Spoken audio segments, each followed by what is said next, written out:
Heineke, who they signed to a backup contract. You know why? He's a backup quarterback, level guy. They're hoping he could maybe be more if they don't find someone better. And the Giants are a congenitally conservative organization who drafted a quarterback, but almost everyone considered it a reach at 6th overall in Daniel Jones, who showed some promise as a rookie. Was 18th in QBR as a rookie. Hey, if he can figure out his turnover problem and get a little better in certain areas, but he regressed, if anything, in his second year. Certainly he didn't get better. He's 20th overall in QBR. And generally, things were down. His completion percentage barely nudged up. Far fewer touchdowns, more interceptions, a much worse touchdown-interception ratio. And generally just didn't show. You know, year 2 is supposed to be the development year. He certainly did not show that. And yet the Giants, if you ask around the league, they ain't planning on moving on from Daniel Jones. That's their guy. So the fact that they are that way and they're kind of reflexively conservative about this, we're going to stick with Daniel Jones. Think of how long it took him to get rid of Eli after it was clear that he was cooked. Means the Giants could have a worse quarterback situation if Jones continues to do what he's doing, which is not show growth. Washington could also have a worse quarterback situation. I don't look at Heineke or Jones and say, those guys are going to be better than Hurts. I don't know, but I do know that Philadelphia is out of the woods with the Carson Wentz situation, and that automatically means that they don't automatically have the worst QB situation in the NFC East. I think they do. First of all, they only got one quarterback, and it's a guy that only completed 52% of his passes. I like Jalen Hurts. I like the potential, but we don't know if he's ready yet. That's number one. Number two, we don't know about their coach and what he's going to bring to the table as well. Doug Peterson is no longer there, and they've got a rookie head coach, so we'll see what he does. Number three, I look at a situation when I think about the rest of the NFC. I like Taylor Heineke. I know I only saw him one game, but you throw for 306 yards in a playoff game against Tampa's defense, led by Todd Bowles and those boys. I'm going to have respect for you, and I'm not going to be a prisoner of the moment per se, but I did see potential. I did see moxie, and as far as I'm concerned, if you're dealing with tougher circumstances, although people get back and they watch film and they study you a little bit better and you don't catch them by surprise, that still was a tough situation for him to be in and for him to show up and play the way that he played, albeit for one game. Hell, that was more than Dwayne Haskins did in 2 years in the nation's capital. So I'm looking at it from that perspective. I'm also looking at the return of Alex Smith potentially. And I'm saying, excuse me, you've got some veteran leadership and you've got stability there with Ron Rivera as your coach. Dallas is Dallas. We understand that. But Dak Prescott is expected to come back.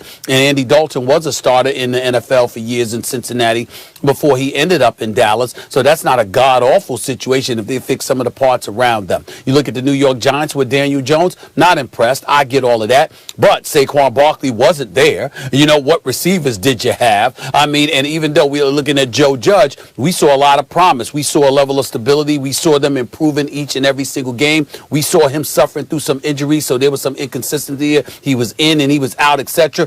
I think the jury is still out on Daniel Jones. All I'm trying to say is that Jalen Hurts can end up proving all of us wrong, and I hope that he is. I'm rooting for the brother. But at this particular moment in time, with the $33 million in dead cap space for the Philadelphia Eagles, with the exit of Carson Wentz and having only Jalen Hurts to rely upon and having a new coach in tow, in play there and what have you. I'm just looking at it and saying it's a tough situation for anybody to deal with, let alone a quarterback in just his second year in the National Football League. I think at this particular moment in time, it is plausible to look at the Philadelphia Eagles and say they have the worst quarterback situation of anybody in the NFC East.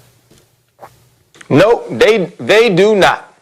Because sometimes you need people to leave you, Stephen A. There are times we are tied to people and those people keep dragging us down. Those people are anchors that are sinking our ships. And that's what Carson Wentz was. And so now, yeah, it's only one dude in the room.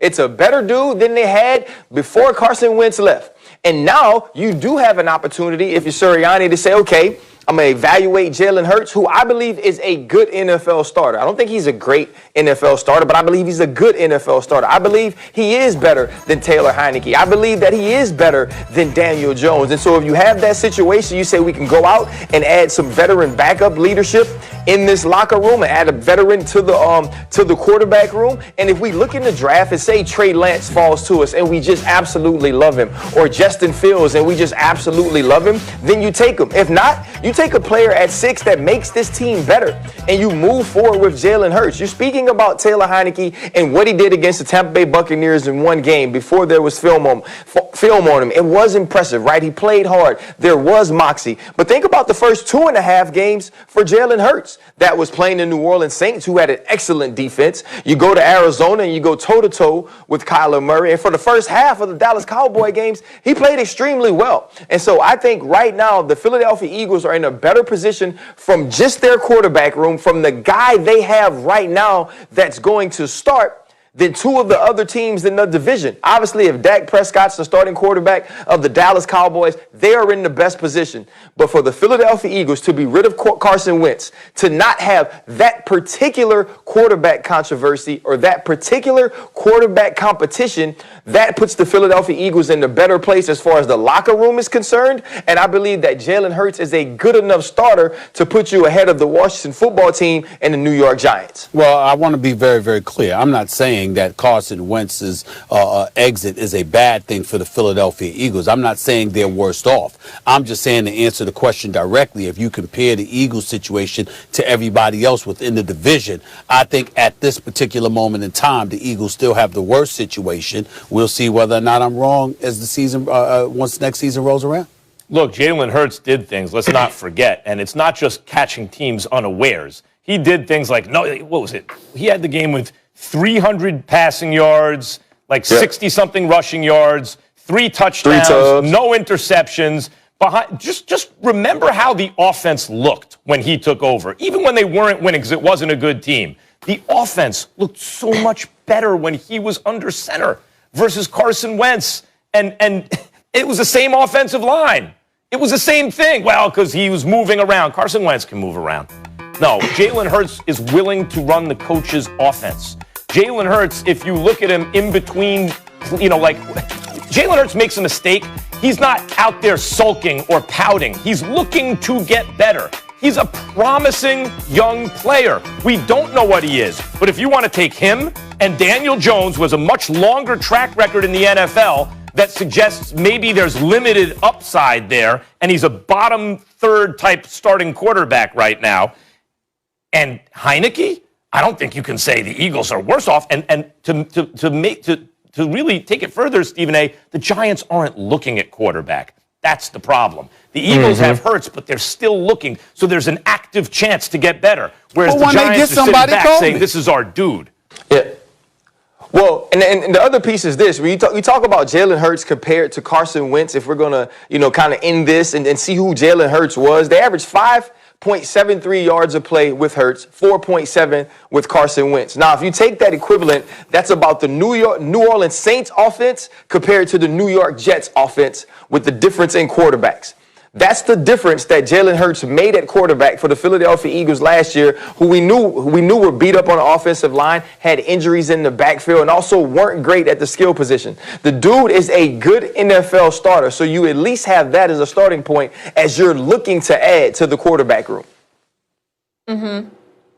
All right, RC, I'm being told that you're a one-hit wonder today, because you got places to be. But I like the look for a Friday. You're ready to go straight from television to happy hour. I tried to pull off the same thing. Sure, we need you. We will talk to you next space. week. Listen, me and